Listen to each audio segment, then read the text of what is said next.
The story opens with the massive Imperial fleet patrolling the edge of known space. For 300 years, the Galactic Imperial Empire has ruled over 47 star systems. Their purple-hulled warships drift through the void like metal. Sharks. Sensors always watching for threats. Commander Rex stands on the bridge of the flagship Titan's Wrath. He is tall and proud, with 4 arms and silver skin that marks him as one of the ruling class. His crew moves with practiced efficiency around him. They have never lost a battle. "Sir, we have movement on the outer sensors," reports his tactical officer. A smaller alien with green scales, named Tor.Rex, moves to the main display. The holographic star map shows their position at the edge of Sector 7.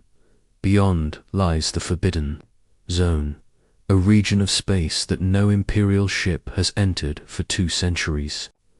Ancient records speak of strange signals from that direction, but the Empire declared it off-limits long ago. "What kind of movement?" Rex asks. "Unknown, sir. The signature is unlike anything in our database." The bridge falls silent. In 3 centuries of expansion, the Empire has catalogued every known ship type in the galaxy. They have absorbed or destroyed dozens of civilizations. Nothing surprises them anymore. "Could be a cosmic anomaly," suggests the science officer. A floating blob-like creature called Rex studies the readings. The signal is moving fast, faster than should be possible. Imperial ships are the fastest in known space, but this contact is moving at nearly twice their top speed. "Magnify the signal," Rex orders. The display zooms in, but shows only empty space and distant stars. Whatever is out there is too far away or too small to see clearly. "Sir, it's changed course," Tor reports with alarm in his voice. "It's heading directly toward us." Rex feels a chill run through his silver blood. In his 50 years of service, he has never encountered anything that dared approach an Imperial battle group. Most civilizations surrender the moment they detect their ships on sensors. "Battle stations," he commands. "Raise shields and charge weapons." The bridge lights shift to red. Throughout the massive flagship, thousands of crew members rush to their positions. The ship's AI begins running combat calculations. Gun ports open along the hull like metal flowers blooming. "Contact is still approaching," Tora reports. "Speed holding steady." Estimated time to weapons range, 47 minutes. Rex opens a communication channel to the rest of his fleet. 23 heavy cruisers and 41 destroyer escorts spread out in perfect formation around his flagship. It is enough firepower to level a planet. All ships, unknown contact approaching from the Forbidden Zone. Prepare for possible first contact scenario. Follow standard Imperial protocol. The standard protocol is simple. Demand, surrender, and if refused, destroy the target. The Empire has used this approach for 3 centuries. It has never failed. As the minutes pass, Rex grows more curious about their visitor. The ship, if it is a ship, maintains perfect course and speed. Most species panic when they see Imperial vessels. They either flee or start broadcasting surrender messages. This contact does neither. "Sir, we're getting clearer readings." Now, the science officer reports. It appears to be a single vessel. Size estimate, approximately 800 meters long, 300 wide. Rex nods. Smaller than his flagship, but not tiny. Still, one ship against his entire battle group seems like suicide. "Any response to our identification broadcasts?"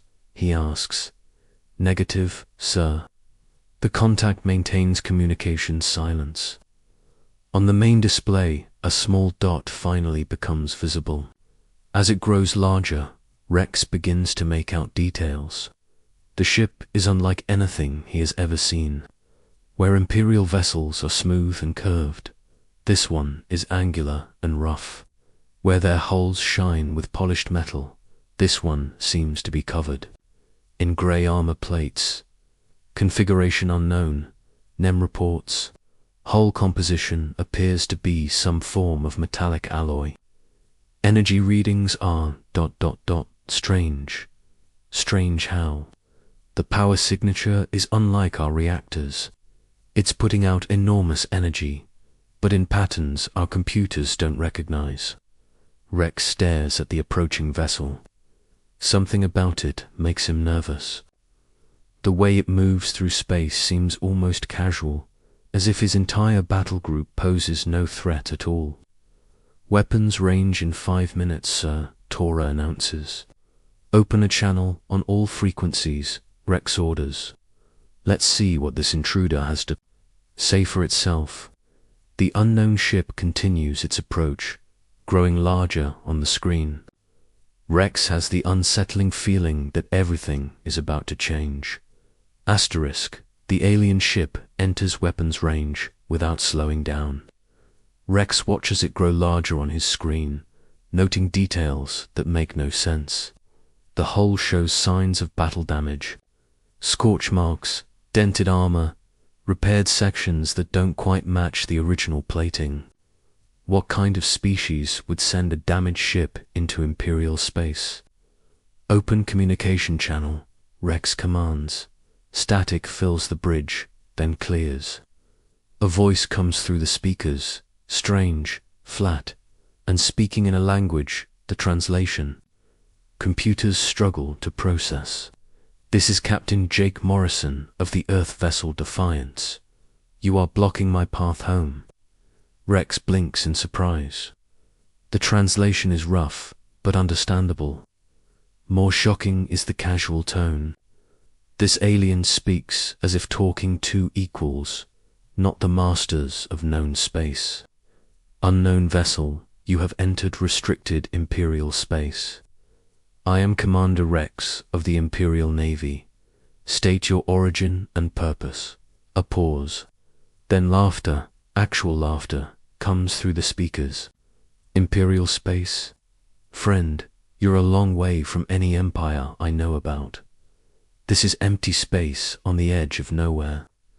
Rex feels his crew shift nervously around him. No one has ever spoken to Imperial forces this way. The translator identifies. The species designation, human. The word means nothing to Rex or his database. Human vessel, you will surrender immediately and prepare to be boarded. Resistance will result in your destruction. Yeah, that's not going to happen. The human ship continues forward, now close enough that Rex can see details of its construction. The armor plating is thick and practical. Weapon ports dot the hull like black eyes. Whatever this species builds, they build it for war. Sir, the human vessel is charging weapons, Tor reports with disbelief in his voice. Rex stares at the tactical display. One ship against 44 Imperial vessels. Either these humans are insane, or they know something he doesn't. All ships, target. The human vessel, prepare to fire on my command. Energy readings spike across his fleet as hundreds of weapons systems charge. The combined firepower could crack a small moon. Human captain, this is your final warning. You are outnumbered 44-1. Surrender now or be destroyed. The response comes immediately. Commander Rex, let me explain something about humans. We don't surrender. We don't run. And we really don't like bullies. Fire, Rex, orders. The space around Defiance lights up like a newborn star. Plasma bolts, particle beams, and missile swarms converge on the human ship from every direction. Rex has seen this barrage destroy entire enemy fleets. when the light fades, the human ship is still there. Its shields glow blue-white around the hull, absorbing and deflecting the Imperial attack. Scorch marks appear on the armor, but the vessel holds together. More importantly, it's turning toward Rex's flagship. Impossible, breathes the science officer. Nothing can withstand that much firepower. Sir, the human vessel is returning. Fire, Tor reports. 3 bright lances of energy streak from Defiance toward the nearest Imperial cruiser. The beams punch through the alien ship's shields like they aren't there, boring holes through armor that should stop anything. The cruiser explodes in a ball of superheated gas. Rex's bridge falls silent except for the hum of life support. In 3 centuries, no enemy has destroyed an Imperial warship in single combat. These humans just did it with their opening shot. All ships, concentrate fire on that vessel. Rex orders, fighting to keep his voice steady. The human ship moves like nothing Rex has ever seen. It doesn't turn gradually like Imperial vessels. Instead, it spins and dances through space, dodging between energy beams while returning precise fire. Each shot from its weapons finds a target. Another cruiser dies, then a destroyer. Sir, we're receiving a transmission from the human vessel. The communications officer reports. Rex nods grimly. Perhaps the humans want to discuss terms now that they've proven their point. Captain Morrison's voice fills the bridge again. Commander Rex, I'm going to give you some free advice. My ship has been fighting across half the galaxy for the past 3 years. We've tangled with things that would give your nightmares nightmares. You seem like decent enough fellows, but you're in my way. Another destroyer explodes under human fire. I suggest you move your fleet aside and let me pass. I've got people waiting for me at home, and I'm tired of killing today. Rex stares at the tactical display. The human ship continues its deadly dance, destroying his vessels one by one while taking minimal damage. His superior numbers mean nothing if he can't hit his target. For the first time in his military career, Commander Rex considers the possibility of defeat. Rex watches in growing horror as his fleet dies around him. The human ship moves through his formation like a predator among sheep. Every shot it fires finds its mark. Every maneuver brings it closer to his flagship. Damage report, he barks. 7. Cruisers destroyed, 12 destroyers lost, Tor replies, his green scales pale with fear. The human vessel has taken minimal damage. Rex studies the tactical display. The human captain isn't just fighting, he's teaching a lesson. Each attack targets a different ship, spreading fear through the Imperial formation. The remaining vessels are starting to break formation despite their training. Sir, the Storm's Edge is requesting permission to withdraw, the communications officer reports. Denied. All ships maintain position and continue firing. But Rex can hear the doubt in his own voice. The Empire's doctrine has always been overwhelming force. They win through superior numbers and firepower.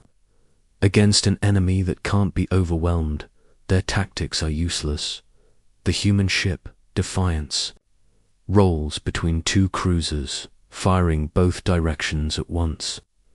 The Imperial vessels explode simultaneously, their debris spinning through space. Sir, incoming transmission from the human captain, comes the report. Rex nods. Put him through, Jake. Morrison's voice carries across the bridge, calm despite the battle raging round his ship. Commander, you've lost nearly half your fleet. How many more of your people have to die before you admit this isn't working? We are the Imperial Navy, Rex replies. We do not retreat. That's unfortunate. Because I'm about to show you what humans call a full engagement. The tactical display shows the human ship suddenly accelerating toward the center of the Imperial formation. Rex realizes, with growing alarm, that it's heading directly for his flagship. All vessels, protect the Titan's wrath, he commands. Form defensive screen.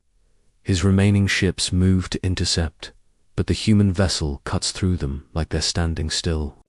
Its weapons fire continuously now, not the careful, precise shots from before. This is what Captain Morrison meant by full engagement. 2 more cruisers die in rapid succession. A destroyer simply vanishes in a ball of plasma. The human ships' shields flare under return fire but hold steady.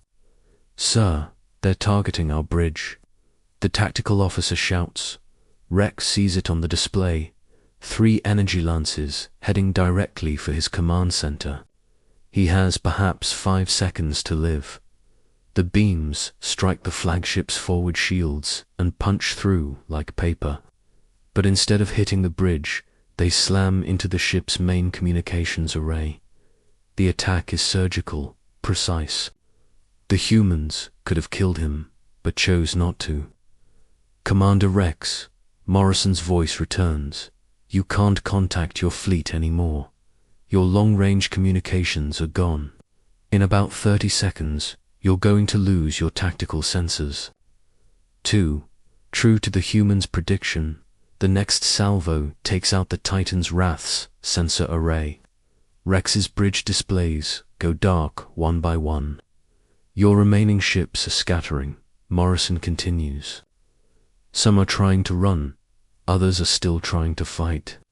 But you can't coordinate them anymore." "Want to know what happens next?" Rex says nothing, but listens. "Next, I disable your engines. Then your life support. Then I board your ship and we have a face-to-face conversation about manners. Or you can save us both time and order your fleet to stand down." Looking around his darkened bridge, Rex sees fear in every face. His crew has never experienced defeat before.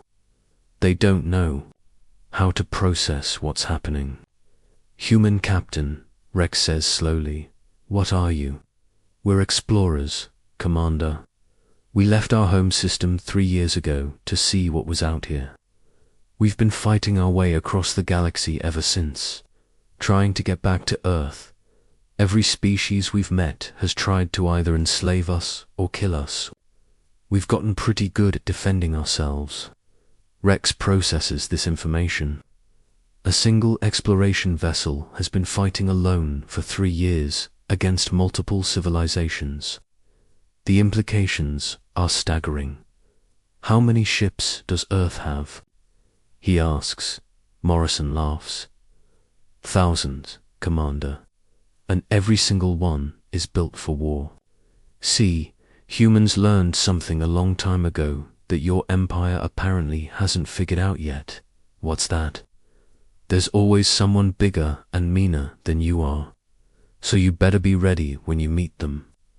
Rex looks at what remains of his fleet on the few working displays. Less than 20 ships, scattered and demoralized. The pride of the Imperial Navy, broken by one human vessel. "I'm transmitting coordinates," Morrison continues. "Tell your empire that humans are coming home. And when we get there, we're going to have a long talk about who really owns this part of space." Asterisk Rex stares at the coordinates the human captain transmitted. They point toward the heart of Imperial space, directly at the capital system where the Emperor himself rules from his golden throne. The implications make Rex's blood run cold. "Sir, what are your orders?" Tor asks quietly. Rex looks around his damaged bridge. Half his displays are dark, his communications array is scrap metal, and his once proud fleet is in ruins. 23 ships remain from his original 44, and most of those are damaged. Signal all remaining vessels, he says finally. Cease fire and withdraw to safe distance. The order goes out on short-range communications. One by one, his surviving ships pull back from the human vessel. Rex can see the relief on his crew's faces, though they try to hide it. Commander Rex, Morrison's voice returns. Smart choice. Now we can talk like civilized beings.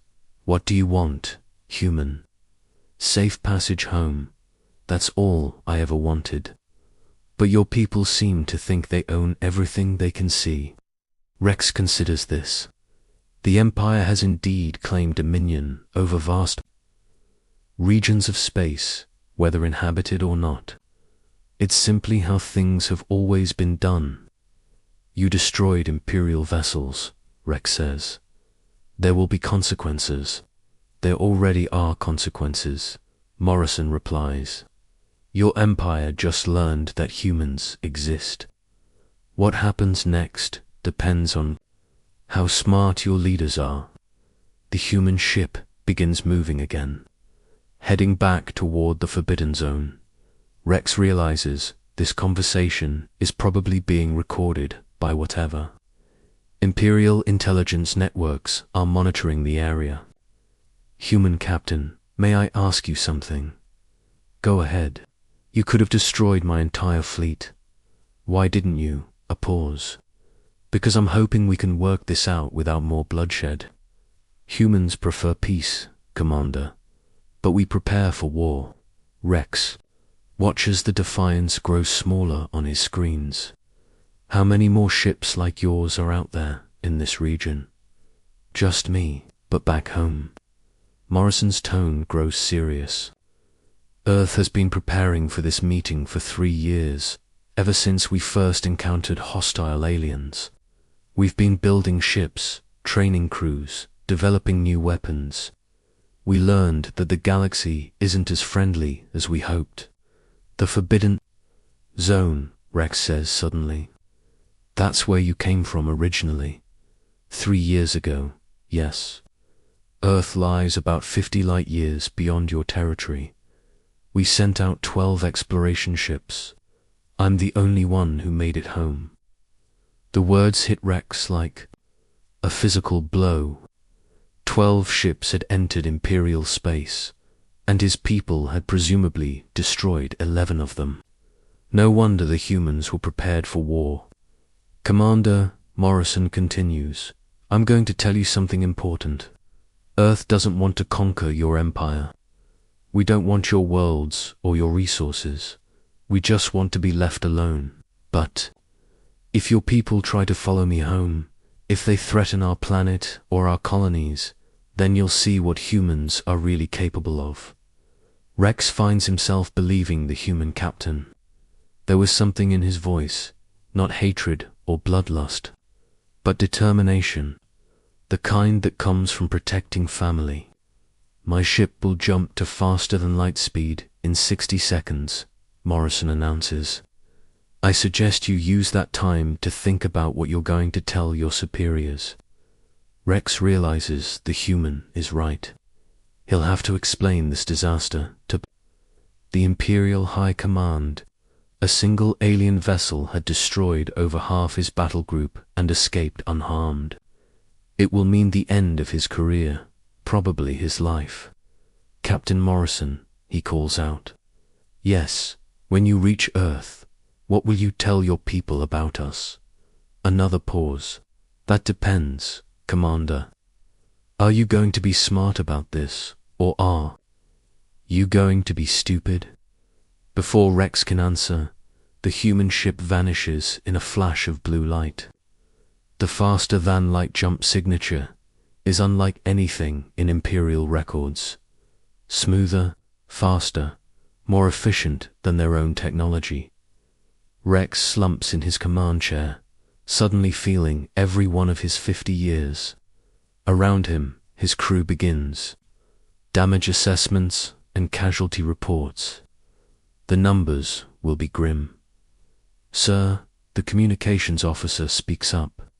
We're receiving a priority transmission from Imperial Command. They want a full report on the disturbance in Sector 7. Rex nods. Grimly, the Imperial sensor networks would have detected the battle from several star systems away. His superiors already know something went wrong. Prepare a complete tactical recording, he orders. Include all sensor data on the human vessel. Sir, should we recommend pursuit? Rex thinks about Captain Morrison's words, about a species that had been fighting alone across the galaxy for 3 years, about 12 exploration ships that never made it home. No, he says quietly. I think we should recommend caution. 3 days later, Rex stands in the Imperial High Command chamber on the capital world. The massive room is filled with the Empire's highest-ranking military officers, their various alien forms creating a rainbow of colors and shapes around the holographic conference table. At the center sits General Voss, a massive creature with 6 arms and armor-plated skin. His red eyes focus on Rex with obvious displeasure. Commander Rex, Voss rumbles, explain to us how a single alien vessel destroyed 21 Imperial warships. Rex activates the tactical display, showing the complete battle recording. The assembled officers watch in silence as the human ship cuts through his fleet like it's made of paper. The vessel identified itself as Earthship Defiance, commanded by Captain Jake Morrison, Rex reports. It demonstrated technology significantly superior to our own. One ship, Admiral Kess, interjects. Her blue tentacles writhe with agitation. You're telling us that one ship defeated an entire battle group? Yes, Admiral. Murmurs fill the chamber. Rex can see disbelief and fear in equal measure on the faces around him. What do we know about these humans? General Voss asks. Rex displays the limited data they've gathered. Captain Morrison indicated that Earth lies approximately 50 light-years beyond our current borders. He claimed his ship was one of 12 exploration vessels sent out 3 years ago, and the other 11, unknown, sir, presumably destroyed by Imperial forces during border patrols. The implication hangs heavy in the air. If humans had been sending exploration ships and the Empire had been destroying them, then Earth already considered them enemies.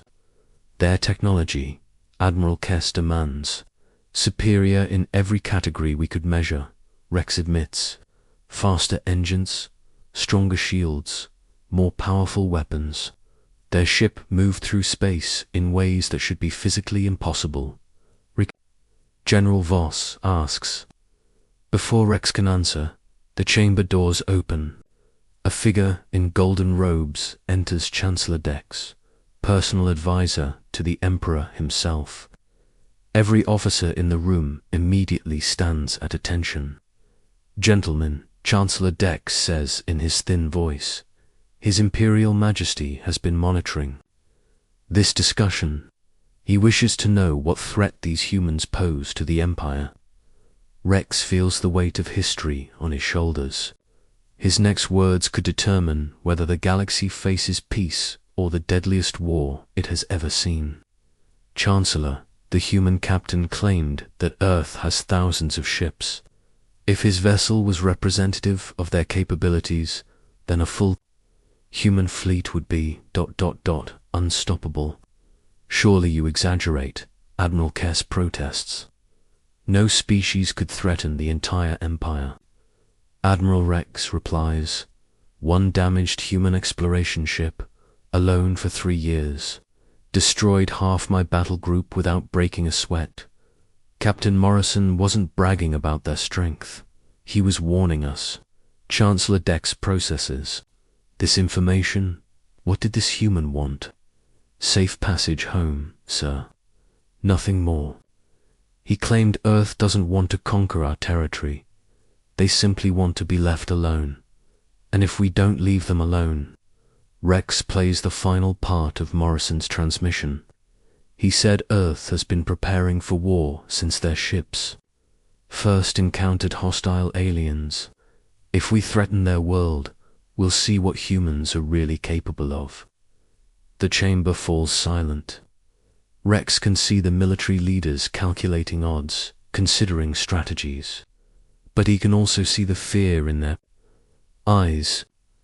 Chancellor, General Voss says finally, perhaps we should send a diplomatic mission to negotiate from a position of weakness. Admiral Kess objects. The Empire doesn't negotiate. We conquer. The Empire has never faced anything like this. Rex interrupts. Captain Morrison gave us a choice. Be smart or be stupid. I recommend we choose wisdom. Chancellor Dex's golden robes rustle as he considers. Commander Rex, if we were to send peaceful ambassadors to this Earth, what do you think would happen? Based on my conversation with Captain Morrison, I believe they would listen. Humans seem to prefer diplomacy to warfare when given the option. And if we sent a war fleet instead? Rex thinks about the casual way Morrison had destroyed Imperial vessels, the matter-of-fact tone when he spoke of Earth's preparations. Then I believe the Empire would cease to exist within a year. The words hang in the air like a death sentence. For 3 centuries, the Empire has ruled through fear and superior firepower. The idea that they might face extinction is almost incomprehensible. Chancellor Dex turns to leave, then pauses. His Imperial Majesty will consider your report. Commander Rex, for all our sakes, let us hope he chooses wisdom over pride.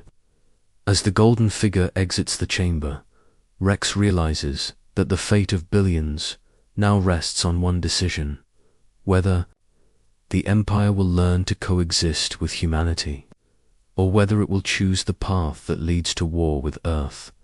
The choice will echo across the galaxy for generations to come.